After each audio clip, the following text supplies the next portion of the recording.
What's up YouTube? PokeStrats TCG bringing you another Pokemon video, and today I'm showing you guys my post-rotation Shadow Rider calyrex vmax deck. Last video was Ice Rider, and now I'm bringing you guys Shadow Rider calyrex. I think this deck is also a tier 1 deck that was really good this current format of old format with the pre-rotation or before rotation. And I do think that this deck is very good still.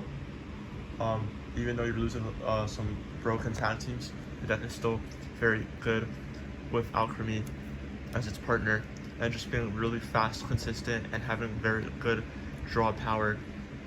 Probably the best draw power out of every single deck in the game. That's why this deck is just always going to be very good. And I'm just going to get onto the list. I think this deck is very good, and this specific list is very consistent. I've been playing several games with this deck, and I have won a lot of games just by outdrawing my opponents and just overpowering them and one-shotting all their VMAXs. So first off, we play obviously 4 of the Vs and VMAXs. There's literally no debate on this. You want to see these. This is like the deck. This card is insane. This one's good too. I know there's a different one, but I think this one's just my favorite. I think this one's way better overall. Being able to do 10, and then you can kind of stun your opponent from playing like stadiums is really good right now, because 10 damage can sometimes make a difference later on when you want to finish it off. Not too often though. And then just the fact that they can't play special energy stadiums is really good, because those are pretty good right now. Rapid Strike, Passive Peaks, those are all really around. And just stadiums are just going to be played way more, so you know, just having that option is cool. And then the Barrage second attack plus 5 damage counters too is also very good. That can definitely come up in any matchup, just because putting damage counters is very strong, and it goes through a lot of stuff. Could also go through Decidueye, which is really good. And then this is for sure the best card in the whole deck. Attach 1, not a hard one for return. Draw 2, absolutely insane. And then its attack is also pretty good, doing 30 damage for every energy plus 10 is really nuts, because if you get 4 off, you can definitely get to high numbers throughout the game very quickly. And it's just so good, man. This deck is just so good. I've definitely been playing this deck for a while, and I'm going to keep playing it because it's just such a good deck. And we play 2/2 Alchemy. This one is terrible, but this one is very good. This is why we play it, for him let alone. And these 2 attacks are both amazing. The Dormant can get, for every bench Pokemon on your field, you can search your deck for an energy, psychic energy, attach 1 to each of your bench Pokemon. So if you have 5, most of the time you want to get 5, you just get 5 energies. Absolutely insane. Floods your board with energies and pretty much puts an insane amount of pressure and puts them on a clock, pretty much. Puts them on a clock, saying that you're gonna one-shot their guys next. You're gonna start one-shotting everything after that, and it's just so good.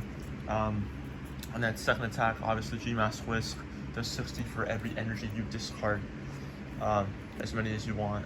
And by discarding 6, you're doing 360, so you're one-shotting every single VMAX in the game. Pretty much no matter what. Just an insane amount of damage that this deck has. Now pretty much saying you can basically beat any single VMAX deck, because being able to one-shot things is way too good in Pokemon. Like, one-shot anything is such a good strategy. I'm definitely a big fan of playing more of like a very powerful deck, and this deck definitely does do that and has a lot of consistency draw power. One Cresselia, just if you go second, it's a good option to just flood a lot of energies immediately. Pretty much like a Volcanion, except it only does to 1 Pokemon, and then it also can kind of attack through Decidueye, so you can kind of have a slightly better chance. Not too great though. And Crobat, just to draw cards if you ever need to, is always nice to have. One though, because I don't really always use this in every game. I don't always have to, because calyrex draws me a lot of cards anyways. And I don't want to start off with it. Starting off with Crobat feels so bad. I'd rather start with all the other things in my deck. So that's why I play 1. If I play 2, my odds of starting with this increase a lot more. So it's just perfect as 1. I don't feel like I need the second one, at least not yet so far. And then the items I definitely want to discuss. This is where the real consistency happens. For Fog Crystal is the best card in the best.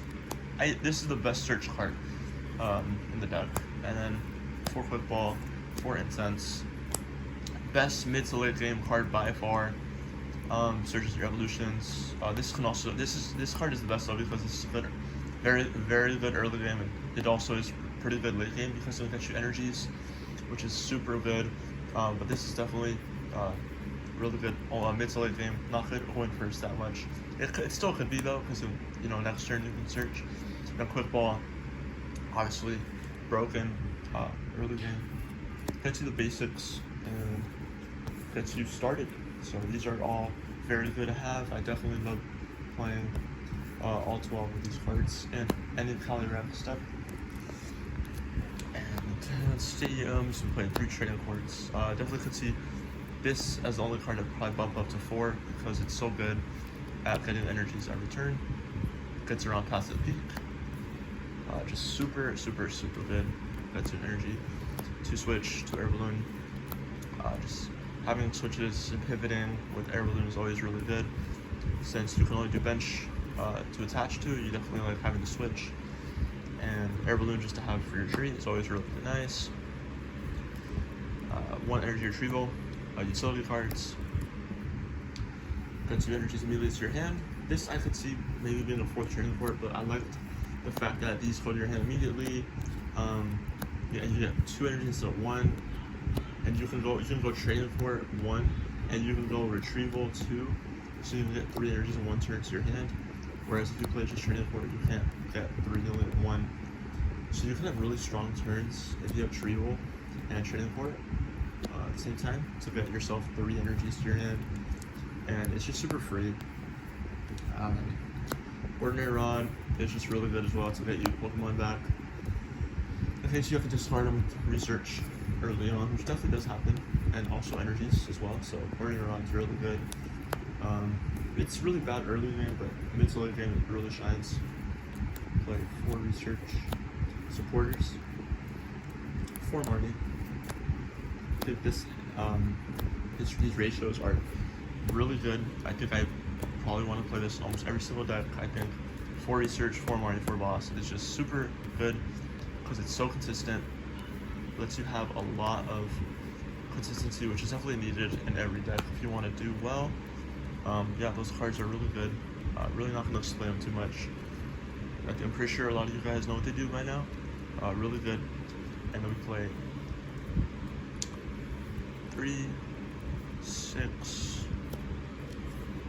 9, 13 energies. Played 13 energies. This amount has been really good. Don't feel like it's a little amount. Don't feel like it's too many to the point where I'm dead drawing because I played too many energies. This has been perfect. It does the job. And yeah, I really like this ratio for this deck. That is it for the deck, guys. Hope you guys enjoyed the video. Definitely recommend you guys try this list. Very strong, fast, consistent. I think this build is starting to convince me that this deck is probably going to be really one of the strongest decks this format. Just the only thing is having weakness to dark is a bit of a bummer, but you can still overpower dark decks because of Alchemy being so powerful at one-shotting everything.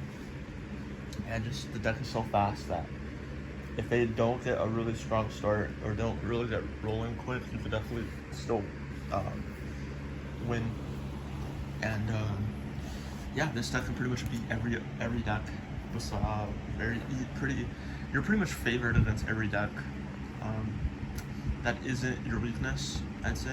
I think you're favored against Ice Rider. I think you're super favored against Urshifu. You're favored against Zacian.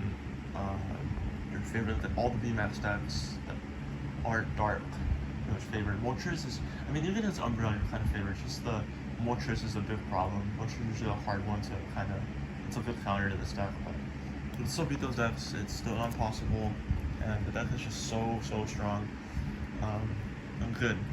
So definitely recommend you guys try this out. Let me know what you guys think of the list. If you have any other suggestions of cards that you might think are really good to add to the list, definitely let me know. I'm still open to try different cards that maybe I don't know about that could be good. And yeah, definitely. I don't think this is like the perfect list by any means. I'm just saying, so far it seems really good in my testing, and I've been really liking this deck in particular. How it flows, how good it runs and everything, and it's just been so good. And that's why I definitely recommend you guys try it out. Let me know what you guys think. And I think I'm gonna end off the video about now. Once again, thank you guys for watching the video. Make sure to leave a like, comment, subscribe. That'd be much appreciated. Helps me out a lot. Boosts up the channel. And I think I'm signing out. Focus Strats out.